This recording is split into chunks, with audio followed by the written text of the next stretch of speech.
Hello and welcome to this edition of Fifth Quarter. I'm Torin Podchwit. And I'm Alex Hill. And on this edition of Fifth Quarter, Blake Heisey, Luke Rule, and I sit down to discuss the most fiery topics in sports this year thus far. Two basketball players take on trivia. And lastly, Catherine Rudolph will give you a recap of everything that happened in fall sports. All this and more on this edition of Fifth Quarter.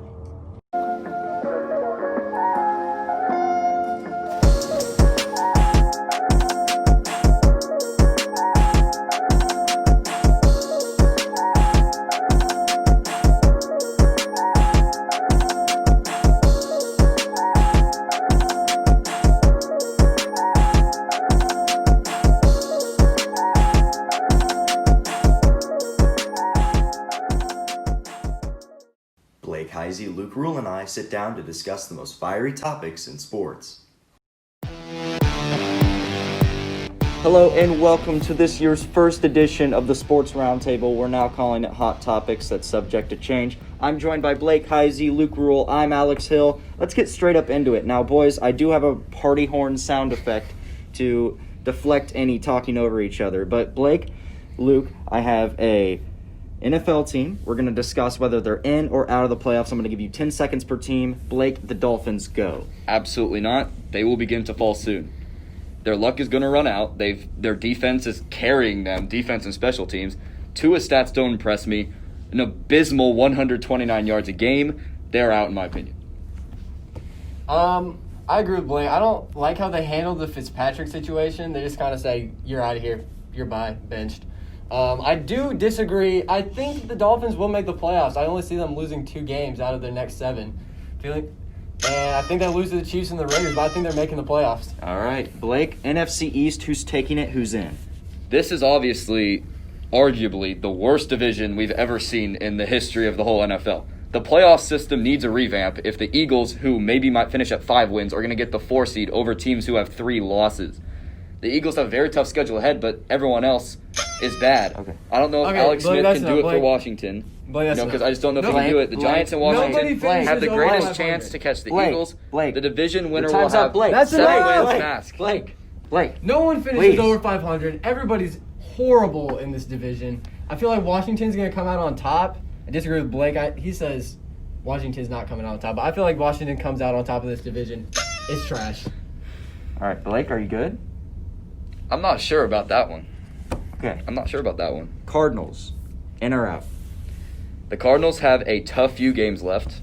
They could possibly struggle to hit 10 wins because of the fact that the NFC West is stacked. 3 teams might make the playoffs out of that division.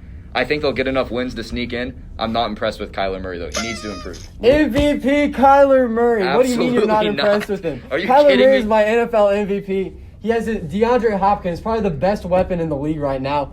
Kyler Murray is my NFL MVP. You are the definition of Antonio Brown. You're a clown when you say that. I hope you know that. You're a Kyler clown. Murray is MVP. He's going to carry him to the My horn playoffs. is going off several times. All right. Overrated or underrated? What is your most overrated and underrated team? Luke, go. Tampa Bay Buccaneers. Blake just brought up Antonio Brown. The Antonio Brown circus has pulled into Tampa Bay. Every team he's touched in the last probably 2 years have just gone to it's been horrible. I feel like Antonio Brown is going to bring the downfall of the Tampa Bay Buccaneers, and they honestly aren't as good as people say they are. Blake, 10 seconds or less for the love of God. Go. Most overrated is the Steelers. They haven't played anyone, and they hardly will play anyone. They could finish undefeated, so they theoretically should only finish with 1 or 2 They're losses. finishing undefeated. And the most underrated is the Panthers. Because, see, I actually listen to the moderator, and I actually say I answer both questions. He asked for an underrated team, and I'm telling you it's the Panthers. Blake, I don't They've think you lost do many listen to games the moderator because, by frankly, many- I only give you 10 seconds. Many Yeah, 10 seconds. single-digit You're done. games. You're done. Where's You're the done. buzz rap? All right, He's all done. right. Now moving on to basketball. College basketball is approaching us shortly. Which is the better style of game? College basketball, or NBA? Luke, please, 30 seconds. College basketball, the NBA is dead. Literally, the ratings for the World Series, which everybody says baseball is dead, Baseball's were dead. 2 times better Baseball is dead. than the NBA Finals ratings. NBA is more dead than baseball is. And, yeah. That's a bold claim, Blake. I enjoy college basketball much more than the NBA because college basketball, there's actually defense in the game. You don't have people high-fiving people on the benches and then their guy James goes Harden. and scores. There's no James Harden defense in college basketball. there's only 2 halves, so the game seems shorter, therefore every play counts more. You feel like you're actually watching something meaningful. All right, well, that's going to do it from us. Blake Heisey, Luke Rule, I'm Alex Hill. We'll see you next time. 2 basketball players take on trivia in this segment.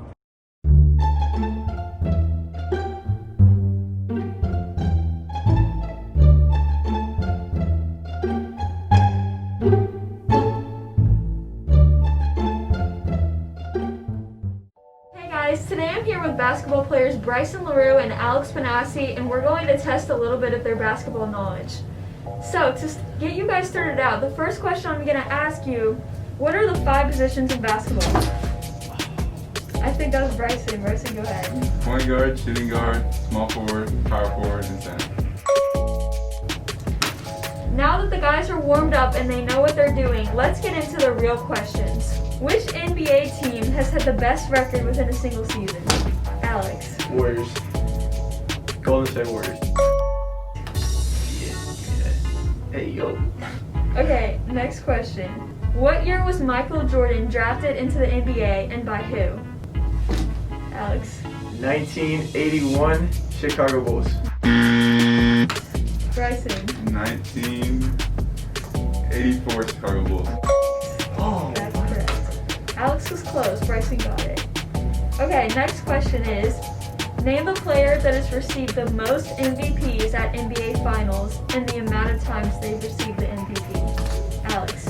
Michael Jordan, 6. That is correct. That's easy. Last and final question for you guys today is, which NBA player has scored the most threes within a season? Bryson. Steph Curry.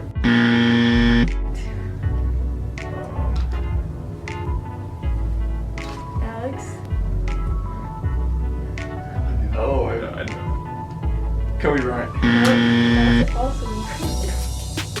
James Harden. That is correct. Good job. That was hard. Okay, thank you guys for joining us today. Thank you, Bryson and Alex, and good luck to you guys this season. Thank you. Thank you. Alex Hill shows us a fictional sport come to life. When it comes to sports, what's the first sport you think of? Is it basketball? What about soccer? Or football? Or maybe golf? Or what about NASCAR? Is it boxing? I bet out of any sport that you came up with, it actually existed, right? But what about a sport that is fictional? Yes, that sport I'm talking about is the most famous sport in the Harry Potter universe, Quidditch. But now, this fictional sport has officially come to life and has spread all across the country, starting in Boston. After the East Coast area, they then spread to the Midwest, like in colleges, like KU for example, and now have teams all across the East Coast, South, and even expanded into a bit of the Midwest with our hometown team, the KC Stampede, who play in the Southern League of the MLQ, or otherwise known as Major League Quidditch. Now, how do you play this fictional sport come to life? Well, here are the rules.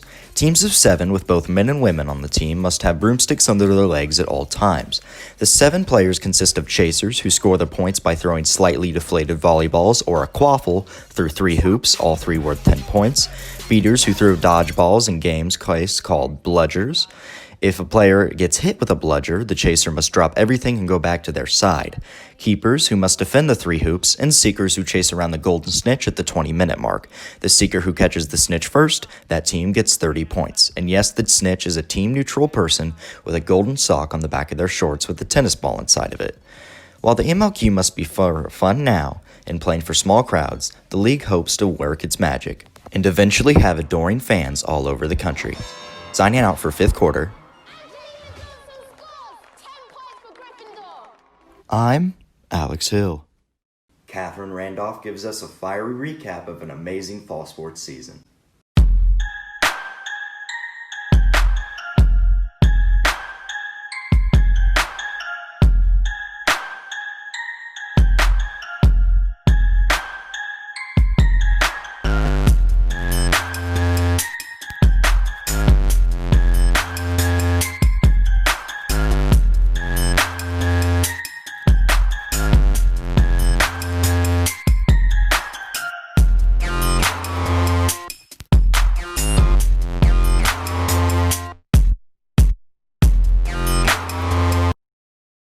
The offensive line is often overlooked in the game of football, But Kyle Girding shows us that the boys up front are a very important part of the game.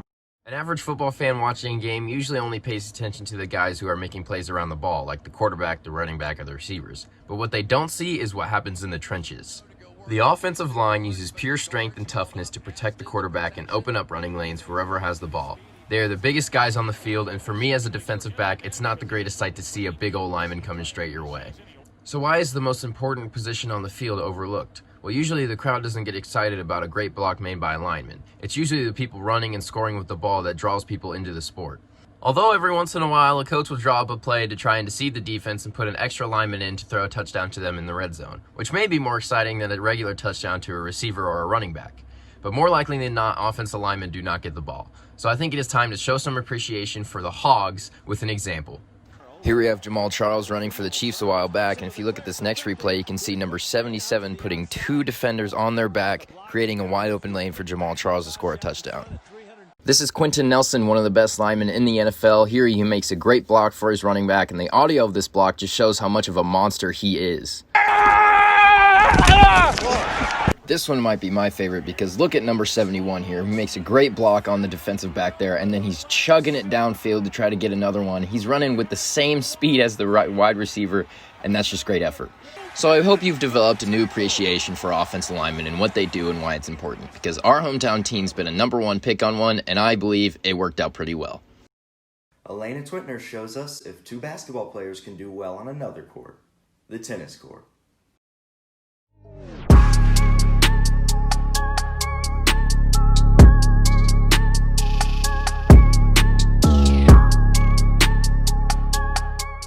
Definitely going to win this tennis match. My hand-eye coordination is definitely going to be better than Kyle's. I think Kyle's a little slow, you know. I think football's made him a little lazy.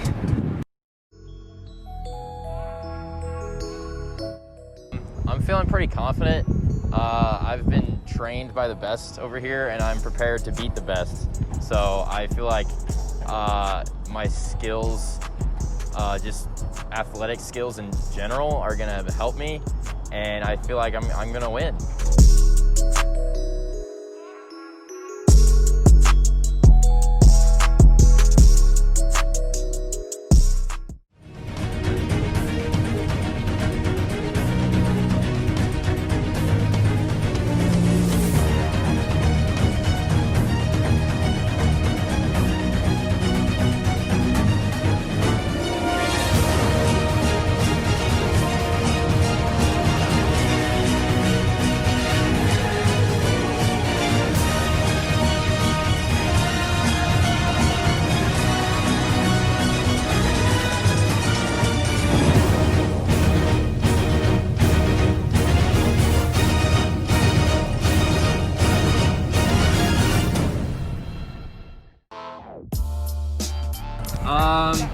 So I lost the first set, I think is what it's called, and then I won the second one.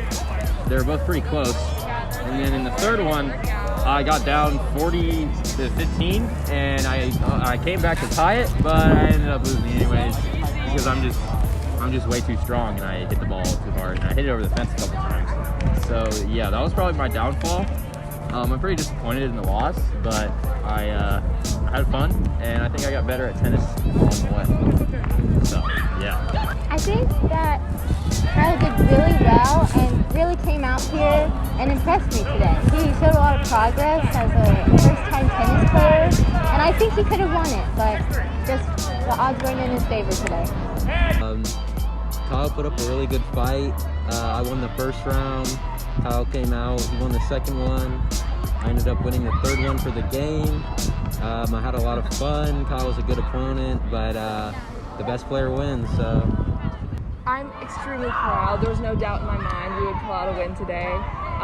He played well. He took the critiques, and it turned out to be a great match.